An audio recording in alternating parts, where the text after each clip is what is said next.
La cabane de chasse dans la forêt noire était exactement ce dont Michael avait besoin. Loin du tumulte de Munich, des interminables réunions et de Brigitte, sa femme, qui semblait de plus en plus distante ces derniers temps. Elle avait accueilli son idée soudaine de prendre 2 semaines de vacances avec une indifférence blessante. « Fais comme tu veux », avait-elle dit, « je me débrouillerai bien seule. Rien de « tu vas me manquer » ou « fais attention à toi ». Juste une confirmation que son absence ne lui faisait ni chaud ni froid. Michael posa son fusil de chasse à côté du lit et contempla l'aménagement rustique de la cabane.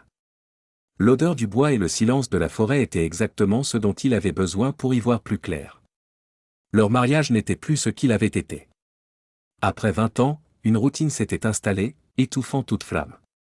Il avait essayé de raviver la flamme avec des surprises, des excursions ensemble, et même en suggérant une thérapie de couple. Mais Brigitte ne semblait plus intéressée. Le 3e soir de son séjour, Michael était assis devant la cabane, un verre de whisky à la main, et fixait l'obscurité de la forêt. La lune était haute dans le ciel, baignant les environs d'une lumière argentée. Au loin, il entendit le hurlement d'un loup, un bruit solitaire et mélancolique qui reflétait sa propre solitude. Son téléphone portable sonna, le tirant de ses pensées. C'était Thomas, son beau-frère et frère de Brigitte. « Michael, ça va ? Brigitte m'a dit que tu étais seul dans la forêt. » « Oui, tout va bien. J'ai juste besoin d'un peu de temps pour réfléchir. »« Je comprends. Mais fais attention à toi, d'accord ? La forêt noire, ce n'est pas un terrain de jeu. T'inquiète pas, je connais les environs. Comment vas-tu ? Tout va bien chez vous ? » Thomas resta silencieux un instant, un peu trop long. « Oui, tout va bien. Brigitte est très occupée, tu sais, son nouveau poste à la banque. » Michael sentit que Thomas lui cachait quelque chose, mais il ne voulut pas insister. Thomas avait toujours été loyal envers sa sœur, peut-être trop loyal. « Bon, je te laisse tranquille alors. Profite bien de tes vacances. » Après que Thomas eut raccroché, Michael resta éveillé encore longtemps. Quelque chose dans la conversation le tracassait, mais il ne pouvait pas dire exactement ce que c'était. Peut-être était-ce la légère nervosité dans la voix de Thomas, ou la façon dont il avait expédié le sujet Brigitte si vite. Le lendemain matin, Michael fut réveillé par un bruit inhabituel. Il saisit instinctivement son fusil et écouta. C'était un cri, clairement humain, et il venait de la forêt. Sans hésiter, il s'habilla, prit son fusil et quitta la cabane. La forêt était dense, et le brouillard matinal rendait tout irréel. Michael avança prudemment, suivant toujours le bruit, qui se faisait maintenant plus faible. Après une dizaine de minutes, il atteignit une petite clairière et s'arrêta au bord, protégé par les arbres. Ce qu'il vit lui glaça le sang. Sur la clairière, il y avait 6 personnes. Un homme tenait un couteau sous la gorge d'un autre, un autre pointait un fusil sur une femme, tandis qu'un 3e homme arrachait les vêtements d'une jeune femme. Sans réfléchir, Michael leva son fusil et visa. Son premier coup atteignit l'homme au couteau en plein front, et il s'effondra comme une marionnette dont les fils auraient été coupés. Le 2e coup atteignit l'homme au fusil, qui se retournait juste en entendant le coup de feu. Le 3e homme, qui harcelait la femme, leva les mains dans un geste universel de capitulation, mais Michael savait qu'il ne pouvait pas faire de prisonnier.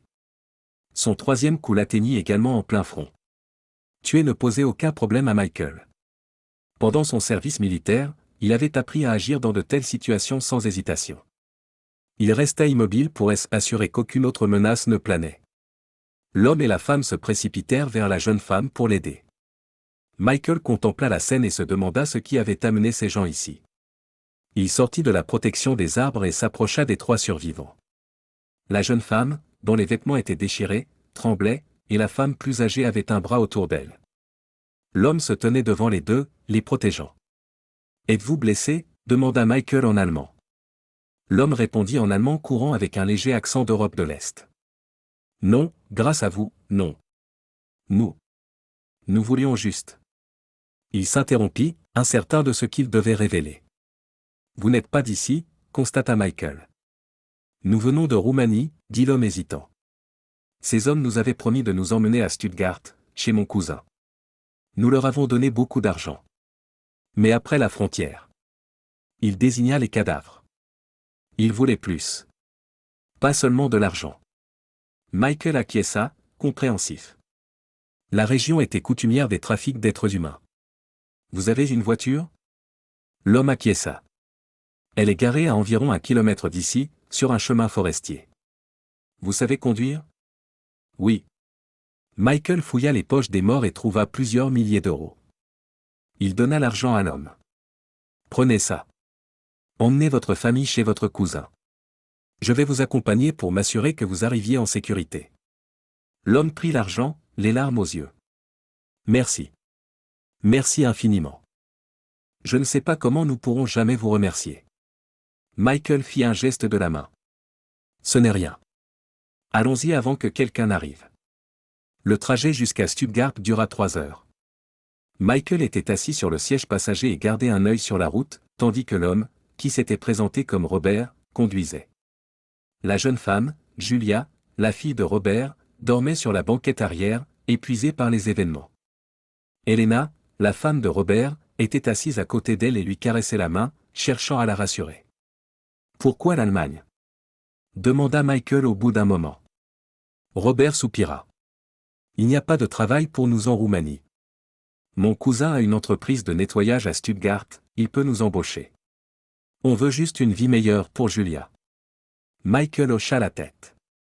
Il comprenait le désir d'une vie meilleure. N'était-ce pas ce à quoi tout le monde aspirait? Arrivé à Stuttgart, Robert les conduisit à un immeuble délabré à la périphérie de la ville. Mon cousin habite ici, expliqua-t-il.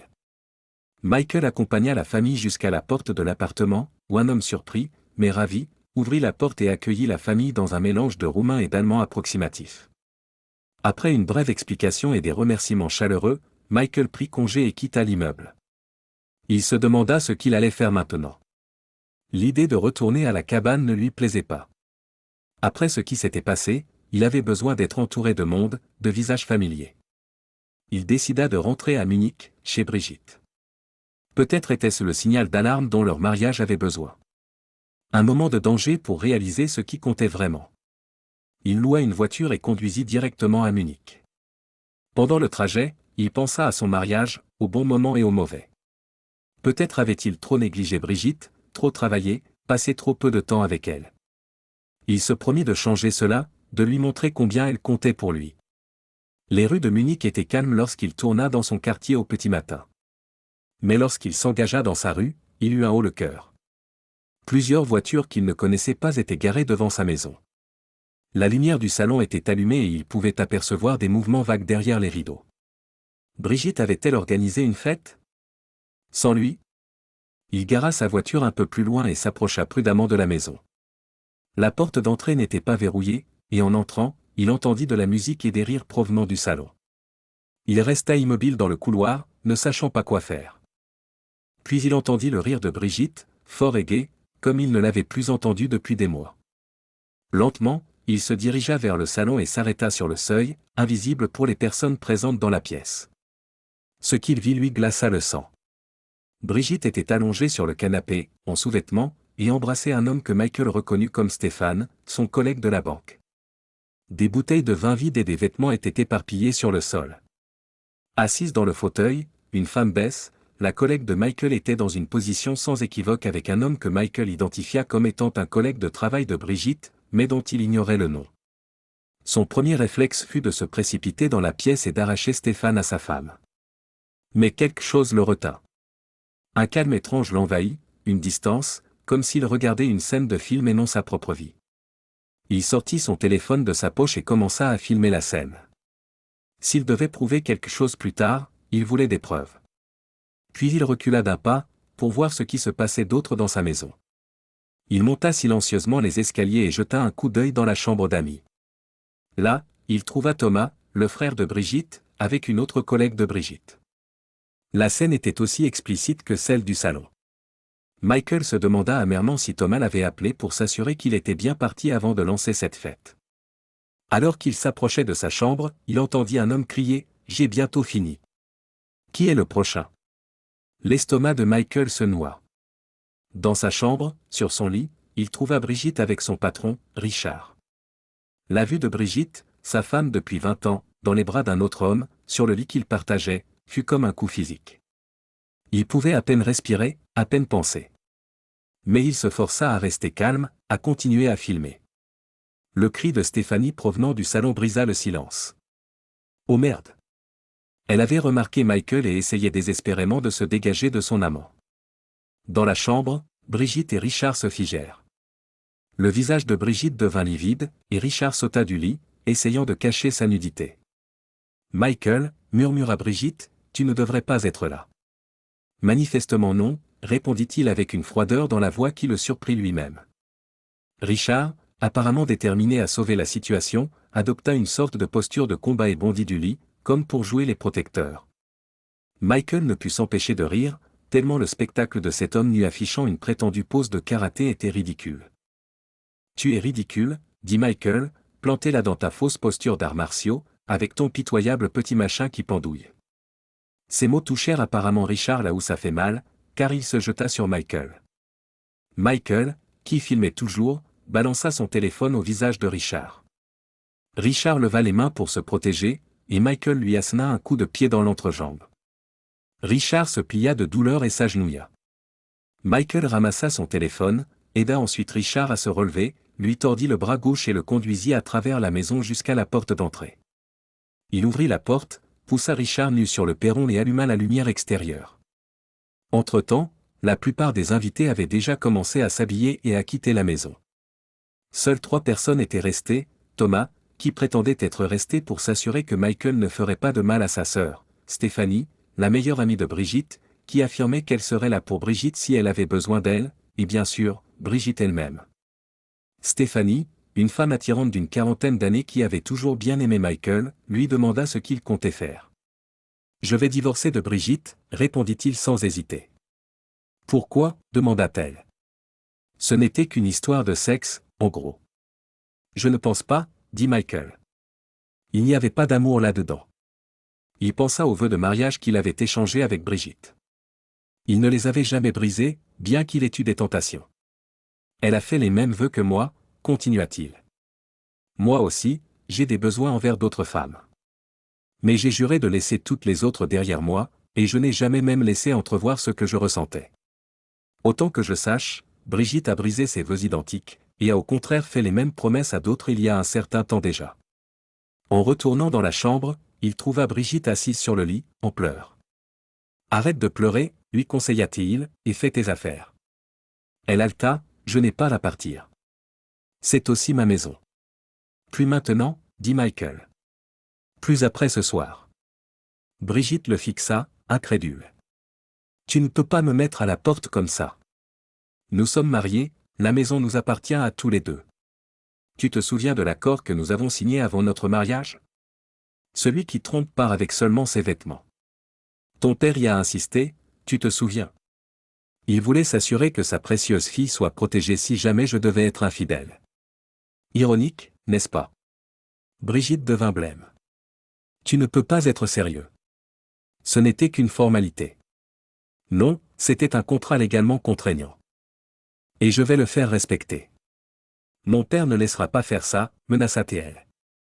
Nous verrons bien, dit Michael calmement. Maintenant, fais tes affaires. Tu as 1 heure. Il quitta la chambre et se rendit au salon, où Thomas et Stéphanie parlaient à voix basse. Quand ils le remarquèrent, ils se turent. Vous devriez y aller aussi, dit Michael. La fête est finie. Thomas s'avança vers lui, les poings serrés. Tu ne peux pas traiter ma sœur comme ça. Ah, mais elle peut me traiter comme ça, demanda Michael, amer. Vas-y, Thomas. Avant que j'oublie qu'on a été amis. Thomas hésita, mais Stéphanie posa une main sur son bras. Viens, Thomas. Laissons-les régler ça entre eux. Après le départ de Thomas, à contre-cœur, Stéphanie resta encore un instant. Je suis désolé, Michael, dit-elle doucement. Tu n'aurais pas dû voir ça. Tu étais au courant, demanda-t-il. Elle baissa les yeux. Pas de tout ça. Mais je savais qu'elle était avec Stéphane. J'aurais dû te le dire. Oui, tu aurais dû, acquiesça-t-il. Mais ça n'a plus d'importance maintenant. C'est fini. Stéphanie acquiesça et se dirigea vers la porte. Si tu as besoin de quelqu'un à qui parler. Merci, dit-il, mais sa voix était distante. 2 jours plus tard, on frappa à la porte de Michael. Quand il ouvrit, le père de Brigitte, Carl Weiss, se tenait devant lui. Carl était un homme imposant dans sa septantaine, avec des cheveux argentés et des yeux bleus perçants, semblables à ceux de sa fille. Il avait bâti une entreprise de construction prospère et était fier de sa richesse et de son influence. Michael, dit-il froidement. Carl, répondit Michael, tout aussi froidement. Entre. Dans le salon, ils s'assirent face à face, comme deux adversaires se préparant à un duel. Carl entra directement dans le vif du sujet. C'est quoi cette absurdité comme quoi tu mets Brigitte à la porte et tu veux divorcer? C'est aussi sa maison. Je l'ai mise à la porte après l'avoir surprise en train de me tromper, dit Michael calmement. Et tu es la raison pour laquelle tout ça arrive. N'oublie pas l'accord que tu as rédigé avant notre mariage. Celui qui stipule que celui qui trompe partira avec seulement ses vêtements. Tu te souviens? Le visage de Carl s'assombrit. Michael, c'est un être humain.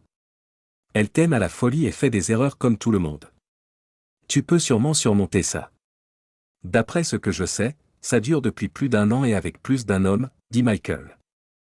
Peut-être que si c'était une erreur ponctuelle. Mais ce contrat que tu as rédigé, c'était pour maintenir l'entreprise dans la famille.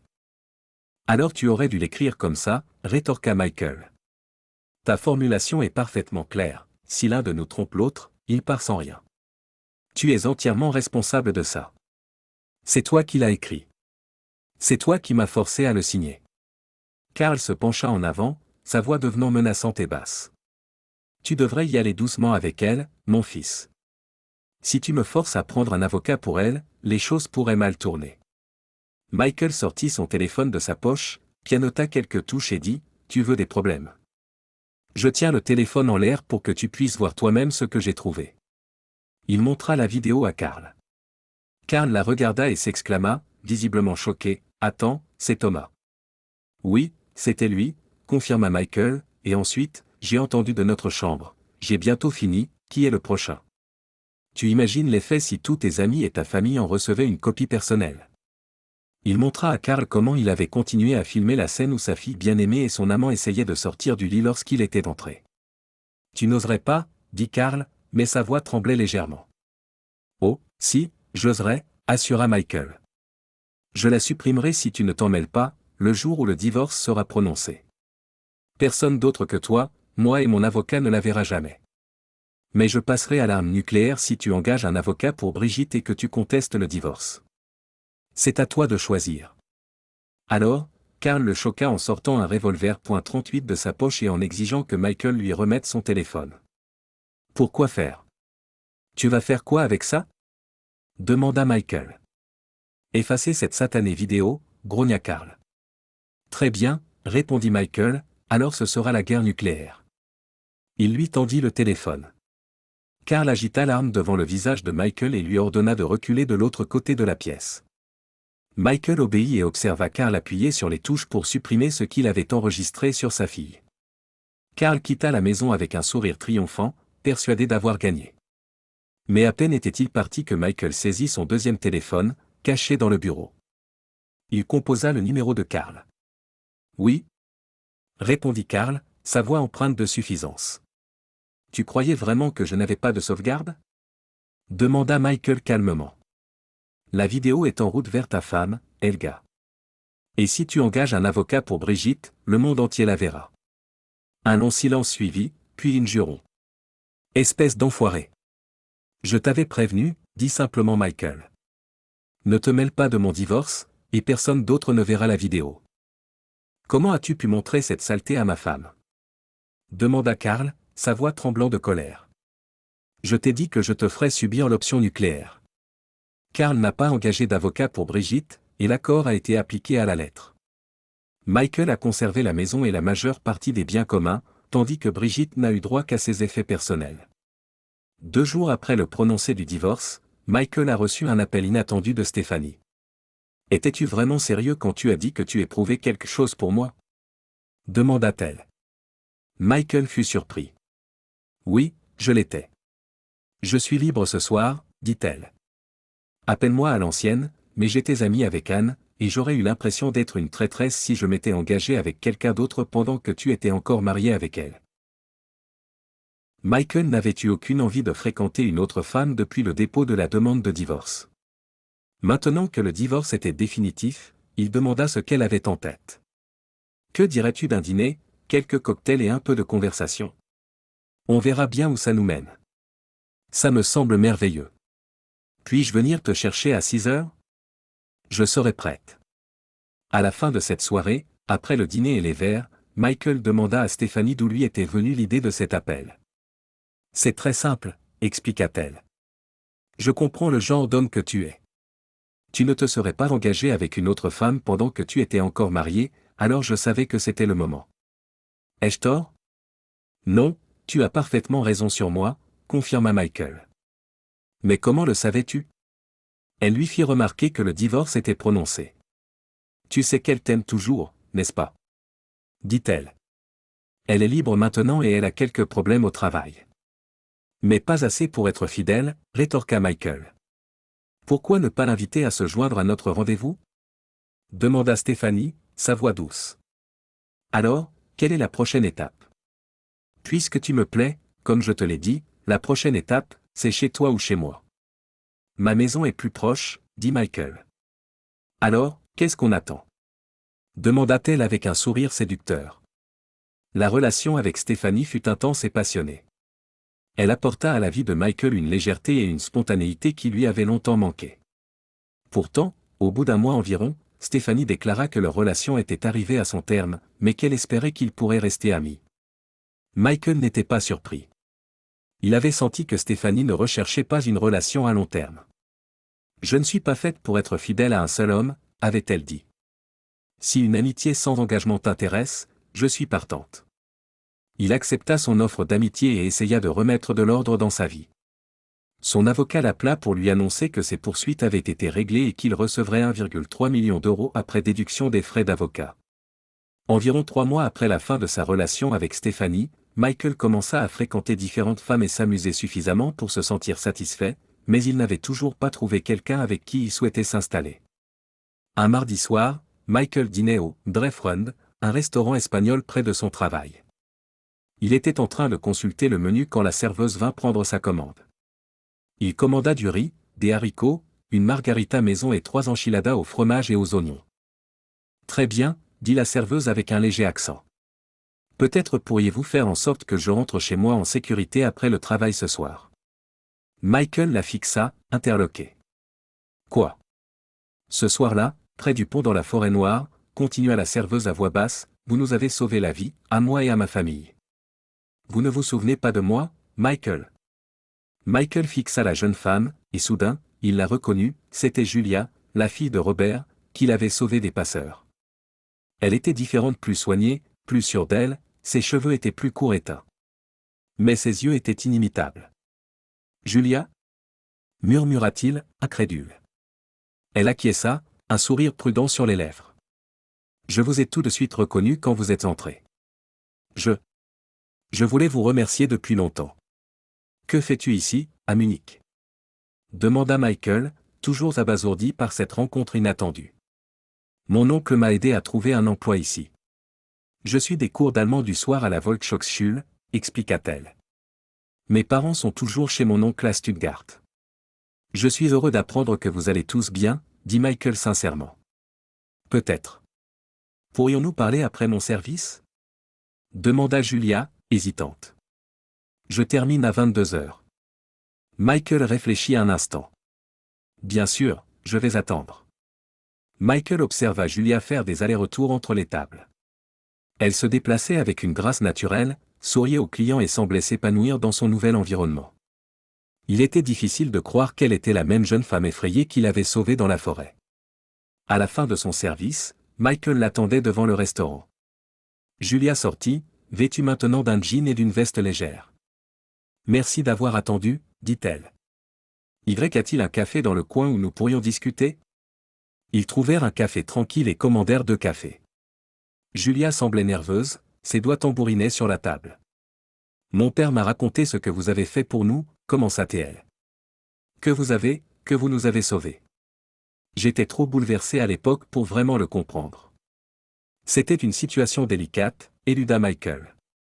Vous avez fait plus que simplement nous sauver, continua Julia. Vous nous avez donné une chance de prendre un nouveau départ. Mon père travaille maintenant à plein temps chez mon oncle, ma mère a trouvé un emploi dans une boulangerie et moi.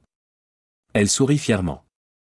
Je viens de réussir le concours d'entrée à l'université. Je vais étudier la médecine au prochain semestre. C'est merveilleux, dit Michael sincèrement. Tu peux être très fier de toi. Tout cela n'aurait pas été possible sans vous, dit Julia d'un ton grave. Vous ne nous avez pas seulement sauvés, vous nous avez aussi fait confiance et vous nous avez aidés alors que vous n'aviez aucune raison de le faire. Michael sourit. Parfois, il faut faire confiance à son instinct. Ils discutèrent encore un moment des projets d'avenir de Julia, de ses expériences en Allemagne et de la façon dont sa famille s'était intégrée. C'était incroyable de voir tout ce qu'ils avaient accompli en si peu de temps. Au moment de se dire au revoir, Julia lui tendit un papier avec son numéro de téléphone. Au cas où vous auriez besoin de quelque chose ou que vous ayez simplement envie de discuter. Michael prit le papier avec un sourire. Merci, Julia. Sur le chemin du retour, Michael repensa à cet étrange coup du sort. Il avait aidé la famille de Julia dans l'une des heures les plus sombres de sa vie, sans savoir que cette rencontre le rattraperait des années plus tard. On aurait dit que la vie avait une étrange façon de boucler la boucle. Les semaines passèrent, et Michael et Julia se retrouvèrent de temps en temps pour prendre un café. Il appréciait leur compagnie, leur ouverture d'esprit, leur enthousiasme pour leur nouvelle vie et leur gratitude pour les petites choses que beaucoup considéraient comme allant de soi. Elle lui rappelait ce qui comptait vraiment dans la vie. Un samedi après-midi, ils étaient assis dans leur café habituel lorsque Julia prit une petite gorgée de sa tasse, visiblement nerveuse. « Mes parents viennent nous rendre visite le week-end prochain », finit-elle par dire. Ils aimeraient vous revoir pour vous remercier en personne. On organise un petit repas de famille chez mon oncle à Stuttgart. Voudriez-vous venir? Michael hésita. Il avait voulu laisser derrière lui la forêt noire et tout ce qui s'y était passé. Mais peut-être qu'il était temps d'affronter le passé et cette fois, pas les aspects sombres, mais les moments où il avait agi correctement. Je serais ravi de revoir ta famille, dit-il finalement. Les retrouvailles avec la famille de Robert furent chaleureuses et émouvantes. Robert et Elena étreignirent Michael comme s'il était un membre de la famille disparu depuis longtemps. Le cousin de Robert et sa femme avaient préparé un repas de fête, et ils passèrent la soirée à raconter des histoires sur leur nouvelle vie en Allemagne et à se souvenir de leur expérience commune. « Vous ne m'avez pas seulement sauvé la vie, » dit Robert, alors qu'il se tenait seul sur le balcon plus tard dans la soirée. « Vous m'avez rendu ma dignité. En Roumanie, je ne pouvais pas nourrir ma famille, je ne pouvais pas offrir un avenir à ma fille. Maintenant, il montra du doigt le salon où Julia riait avec sa mère et les autres. Maintenant, je vois de l'espoir dans ses yeux. Michael fut profondément touché par les paroles de Robert. Vous avez tout accompli par vous-même, dit-il. Je n'ai fait qu'aider à ouvrir une porte. Parfois, c'est tout ce dont on a besoin, répondit Robert. Une porte ouverte et quelqu'un qui croit en vous. Plus tard dans la soirée, alors que Michael rentrait à Munich, il ressentit une légèreté qu'il n'avait pas éprouvée depuis longtemps. Le temps passé avec la famille de Robert lui avait montré que même des moments les plus sombres, quelque chose de bon pouvait émerger. Une année passa. Michael avait continué à faire progresser sa carrière et avait été promu chef de son département. Il avait également commencé à faire du bénévolat dans une organisation qui aidait les réfugiés et les immigrés à s'intégrer en Allemagne, inspiré par ses expériences avec la famille de Robert. Julia était maintenant au 2e semestre de ses études de médecine et s'épanouissait. Elle et Michael se rencontraient régulièrement, et leur amitié s'était approfondie. Michael admirait sa détermination et son courage, et elle appréciait son soutien et ses conseils. Par une journée ensoleillée de printemps, ils se promenaient dans le jardin anglais. Julia parlait avec enthousiasme de ses cours et de ses projets de devenir médecin un jour. « Je veux aider les gens, comme vous m'avez aidé, moi et ma famille, » dit-elle. Michael sourit. « Tu seras une excellente médecin. » Ils s'arrêtèrent et contemplèrent le lac. Le soleil scintillait sur l'eau, et autour d'eux, les gens profitaient de cette belle journée. « Tu sais, » dit Julia pensivement, « j'ai souvent repensé au jour où nous nous sommes retrouvés au restaurant. C'était comme si le destin nous avait réunis. » Michael acquiesça. « Je ne crois pas aux coïncidences. Peut-être y a-t-il une raison pour laquelle nous nous sommes revus. » Julia le regarda, les yeux remplis d'émotion. « Je suis reconnaissante de cette seconde rencontre. Vous m'avez donné plus qu'un simple sauvetage, vous m'avez montré qu'il existe de bonnes personnes, même dans les moments les plus sombres. » À cet instant, Michael réalisa que sa rencontre avec Julia et sa famille n'avait pas seulement changé leur vie, mais aussi la sienne. La tragédie de son mariage raté, qui l'avait poussé dans la forêt noire, l'avait conduit sur un chemin qui le menait vers de nouveaux liens et une compréhension plus profonde de la vie. Nous nous sommes aidés mutuellement, dit-il doucement. 2 ans plus tard, Michael se tenait devant l'autel de la petite église de Stuttgart. À ses côtés, Julia rayonnait dans sa robe blanche. Robert conduisait fièrement sa fille dans l'allée, et Helena pleurait de joie.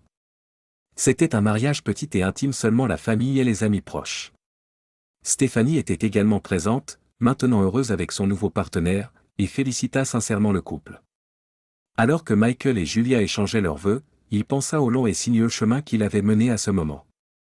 De la crise de son premier mariage au jour sombre dans la forêt noire, en passant par les retrouvailles inattendues au restaurant, chaque étape, chaque décision l'avait conduit ici. « Je te prends, Julia, pour épouse, dit-il, la voix ferme et assurée.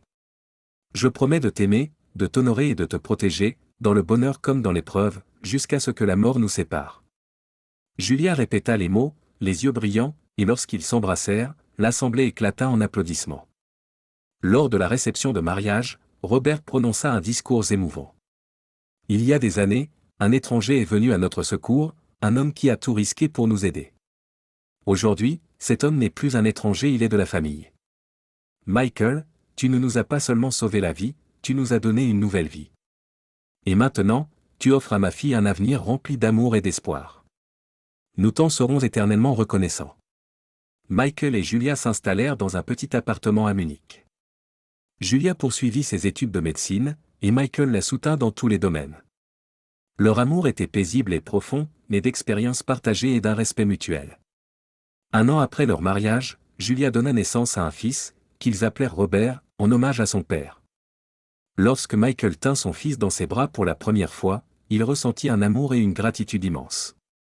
Ce jour-là, il était assis à côté de Julia sur la véranda de l'hôpital, le petit Robert dans ses bras, et regardait la ville. Le soleil se couchait, et le ciel était teinté de chaudes nuances d'orange et de rouge. C'est étrange, dit-il pensivement, comme la vie prend parfois des chemins détournés pour nous amener là où nous sommes censés être. Julia prit sa main et la serra doucement. Nous sommes exactement là où nous devons être maintenant, dit-elle avec un sourire. Michael acquiesça et embrassa doucement le front de son fils.